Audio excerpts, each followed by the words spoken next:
moi-même ou de mon inconscient qui aimait, qui soit jaloux. Pendant plus de 7 longues années, Laetitia et David Hallyday ne se parlaient plus, ne se regardaient plus. Prisonniers d'une guerre qui déchirait l'héritage du tailleur, les tribunaux, les avocats, les millions en jeu. Chacun campait sur ses positions, refusant de céder un pouce de terrain. Mais le 19 octobre 2024, quelque chose d'inattendu s'est produit. Sur le plateau de France 2, David Hallyday a lâché des mots que personne n'attendait. Des mots sur Laetitia, sur le pardon, sur la possibilité de tourner la page. Quelques semaines plus tôt, des photos avaient déjà fait le tour des réseaux sociaux. David et Laetitia ensemble, souriant même, impossible. Et pourtant, alors que s'est-il vraiment passé? Après tant de haine, tant de batailles juridiques et de déclarations assassines, comment en sont-ils arrivés là? La réconciliation est-elle sincère ou cache-t-elle d'autres intentions?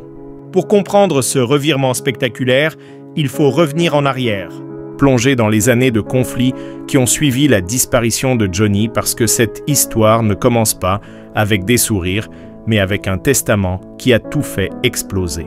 Décembre 2017, Johnny Hallyday s'éteint, laissant derrière lui un empire estimé à plusieurs dizaines de millions d'euros. Mais surtout, il laisse un testament daté de 2014 qui va mettre le feu aux poudres. Dans ce document rédigé en Californie, Johnny déshérite complètement ses 2 enfants les plus âgés. David et Laura ne touchent de rien. Pas 1 euro, pas un objet personnel. Pas même une guitare ou une veste de scène. Tout revient à Laetitia et aux 2 filles du couple, Jade et Joy. Le choc est immense. Comment le taulier a-t-il pu rayer d'un trait de plume ses propres enfants? David et Laura ne comprennent pas. Ou plutôt ils comprennent trop bien. Pour eux, Laetitia a manipulé Johnny durant ces dernières années, l'isolant progressivement de ses aînés. La bataille judiciaire démarre immédiatement. Les avocats entrent en scène. Les médias s'emparent de l'affaire. Chaque détail de la vie privée de Johnny est exposé, décortiqué, utilisé comme arme. D'un côté, David et Laura réclament leur part légitime. De l'autre, Laetitia défend le dernier souhait de son mari. Les audiences se succèdent, les tensions montent. On parle de 100 millions d'euros d'héritage, peut-être plus, des propriétés à Saint-Barthélemy, Los Angeles, Marne-la-Coquette, des royalties sur des décennies de tubes, des objets de scène inestimables.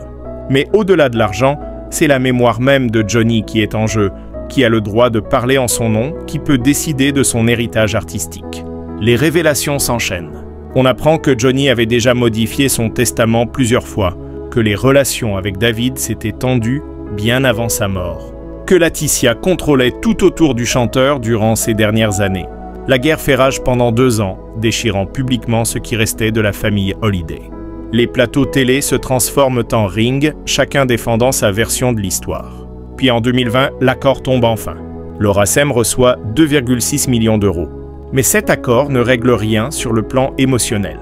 Les blessures sont trop profondes, les accusations trop graves, l'argent change de main, mais la rancœur reste intacte. David et Laetitia ne se parlent toujours pas, et ce n'est que le début d'une nouvelle phase du conflit encore plus personnelle, encore plus violente. Novembre 2023, David Hallyday sort son autobiographie sobrement intitulée « Meilleur album ». En apparence, c'est le récit d'une vie passée dans l'ombre d'un père immense, une carrière musicale construite pas à pas, des souvenirs d'enfance et de tournées. Mais très vite, le livre devient une bombe. David ne nomme jamais Laetitia directement, mais chaque lecteur comprend parfaitement de qui il parle. Les attaques sont féroces, précises, dévastatrices. Il dénonce la commercialisation effrénée de l'image de Johnny depuis sa mort.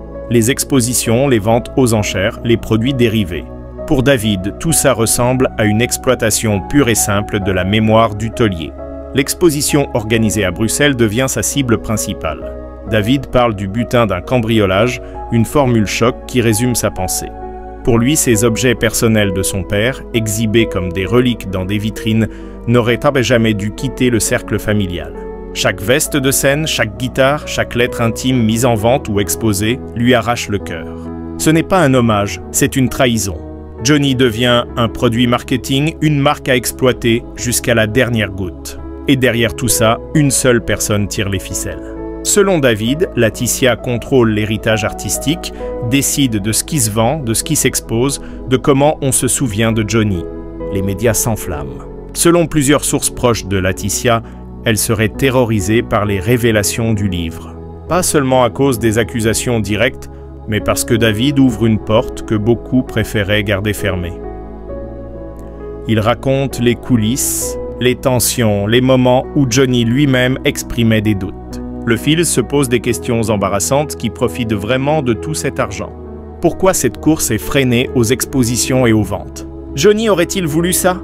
David suggère que non et cette remise en question déstabilise tout le récit construit depuis 2017. Le livre se vend bien, très bien même. Les Français sont fascinés par ces révélations. Chaque interview de David devient un événement médiatique. Il parle avec une émotion brute, sans filtre, partageant sa douleur de voir l'héritage de son père transformé en business. Pour Laetitia, c'est un cauchemar. Après des années à construire son image de veuve courageuse, de gardienne de la mémoire de Johnny, voilà que le fils aîné démonte tout pièce par pièce. La guerre judiciaire était terminée, mais la guerre des Hems venait de commencer et celle-là, personne ne pouvait la gagner sans y laisser des plumes. Mais pour vraiment comprendre cette haine, il faut remonter encore plus loin. Bien avant le testament, bien avant la mort de Johnny, les tensions existaient déjà. Johnny est hospitalisé en urgence, gravement malade. Toute la France retient son souffle, et c'est là, dans les couloirs de l'hôpital, qu'un incident va marquer David à jamais. Nikos Yagas, l'animateur tel étroche de Laetitia, se trouve sur place. Les versions divergent sur ce qui s'est vraiment passé, mais David en garde une rancœur tenace. Pour lui, même dans ces moments critiques, Laetitia cherchait déjà à contrôler l'accès à son père, à décider qui pouvait le voir, qui pouvait être là. David accuse ouvertement Laetitia d'avoir utilisé la maladie de Johnny comme un outil de pouvoir. Chaque visite à l'hôpital devait passer par elle.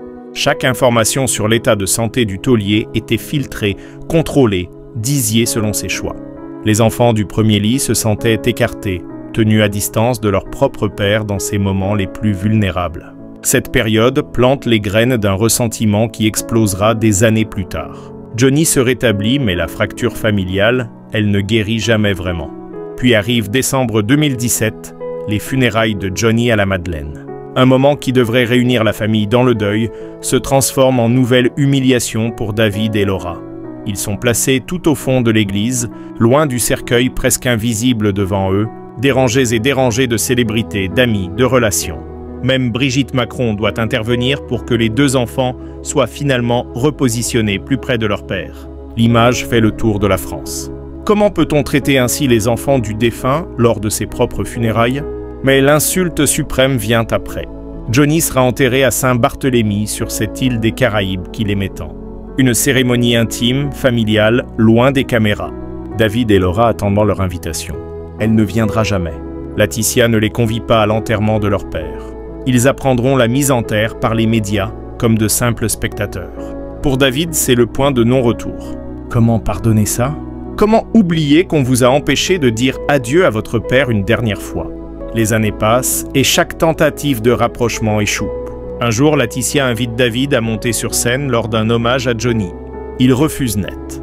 Pas question de jouer la comédie de la famille réconciliée devant les caméras alors que rien n'est réglé.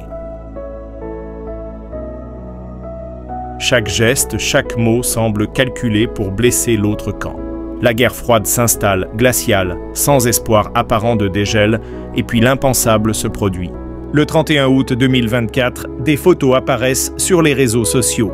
Des clichés qui vont faire l'effet d'une bombe dans le petit monde du showbiz français. David et Laetitia ensemble. Pas en train de s'ignorer lors d'un événement public.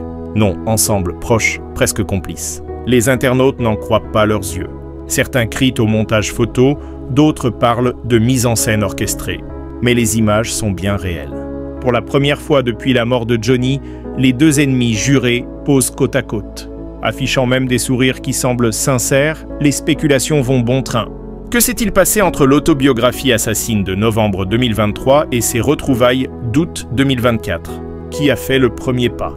Comment sont-ils passés des accusations publiques aux embrassades? Personne ne comprend.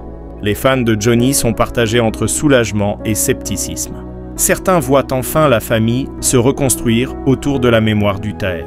D'autres flirtent le coup médiatique, la réconciliation de façade pour redorer une image écornée. Puis arrive le 19 octobre, David Hallyde est invité sur le plateau de France 2. Les journalistes ne vont pas manquer l'occasion d'aborder le sujet qui fascine tout le monde. Et là, David lâche des phrases que personne n'attendait de sa bouche. « Il faut avancer dans la vie », déclare-t-il posément. Son ton est calme, presque apaisé, rien à voir avec la colère et l'amertume qui transparaissaient dans son livre quelques mois plus tôt. Il continue. « Je ne veux pas vivre avec des rancœurs. » Ces mots résonnent comme un coup de tonnet. David Hallyday, celui qui avait dénoncé le butin d'un cambriolage, celui qui ne décollait pas contre l'exploitation de l'image de son père, parle maintenant de pardon. Il explique qu'il a choisi de tourner la page, que la vie est trop courte pour rester prisonnier de la haine, que 7 ans après la mort de Johnny, il est temps de poser les armes. Son discours est mesuré, réfléchi, comme s'il avait longuement mûri cette décision. Les téléspectateurs sont suspendus à ses lèvres. Certains trouvent ce revirement touchant, preuve d'une vraie maturité émotionnelle.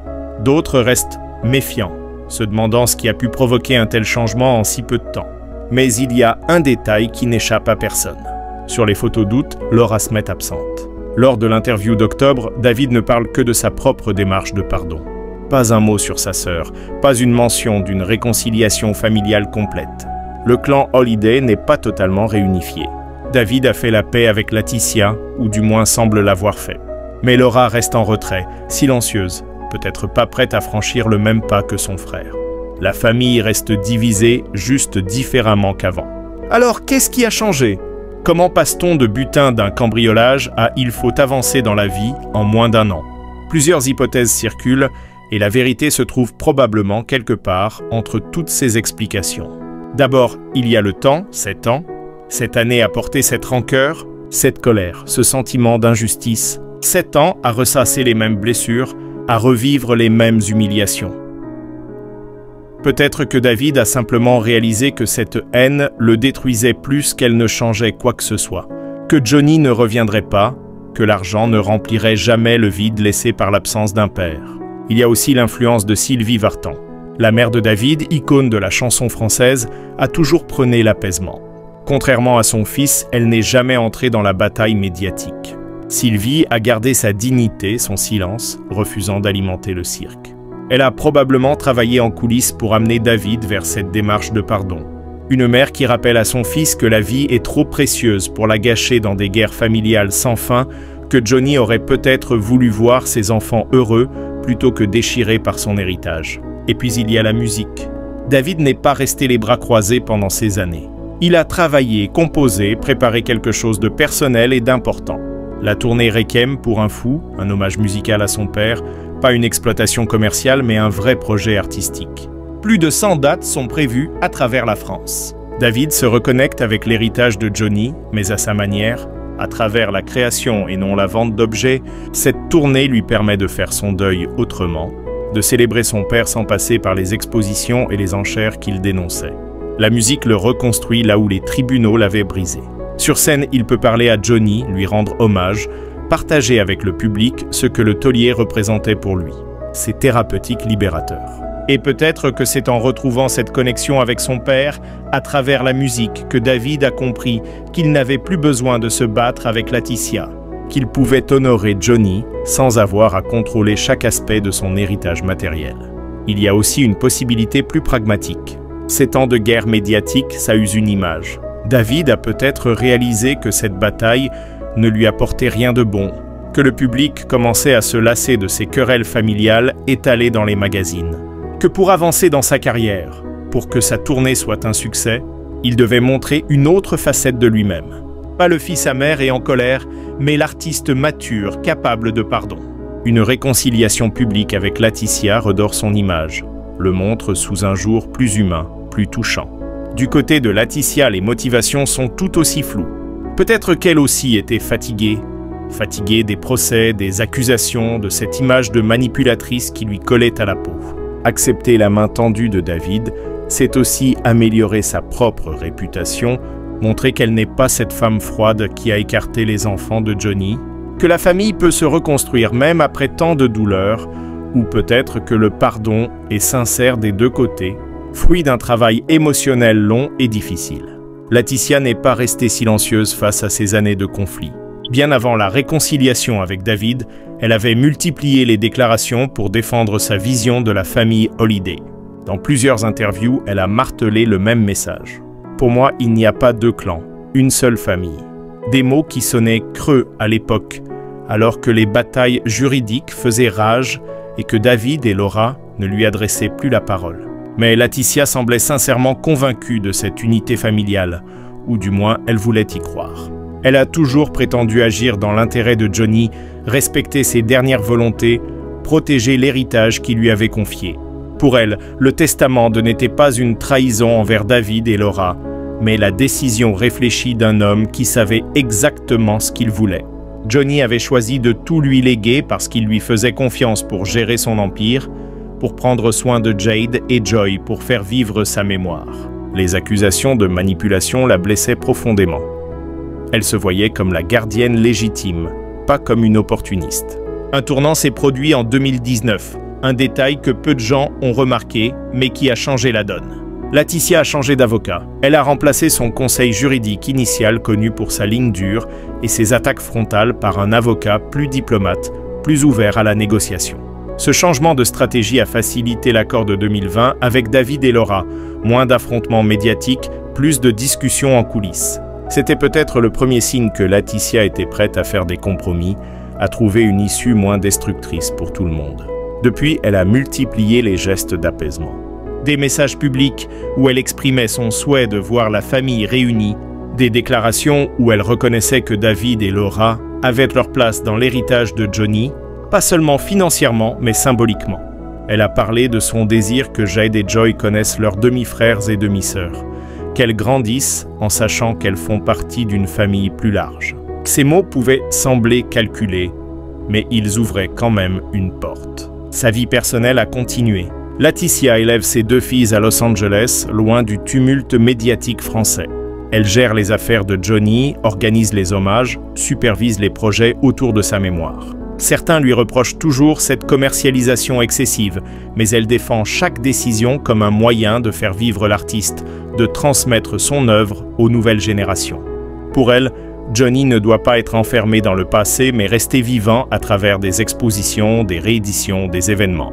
Les photos d'août 2024 avec David Mark peut être l'aboutissement de ses efforts d'apaisement.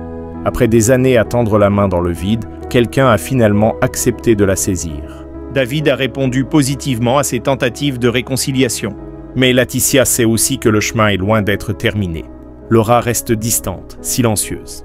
La famille n'est pas complètement réunie et même avec David, la relation reste fragile, construite sur des années de blessures qui ne s'effacent pas d'un simple sourire devant les photographes. Laetitia marche sur des œufs, consciente qu'un faux pas pourrait tout faire basculer à nouveau.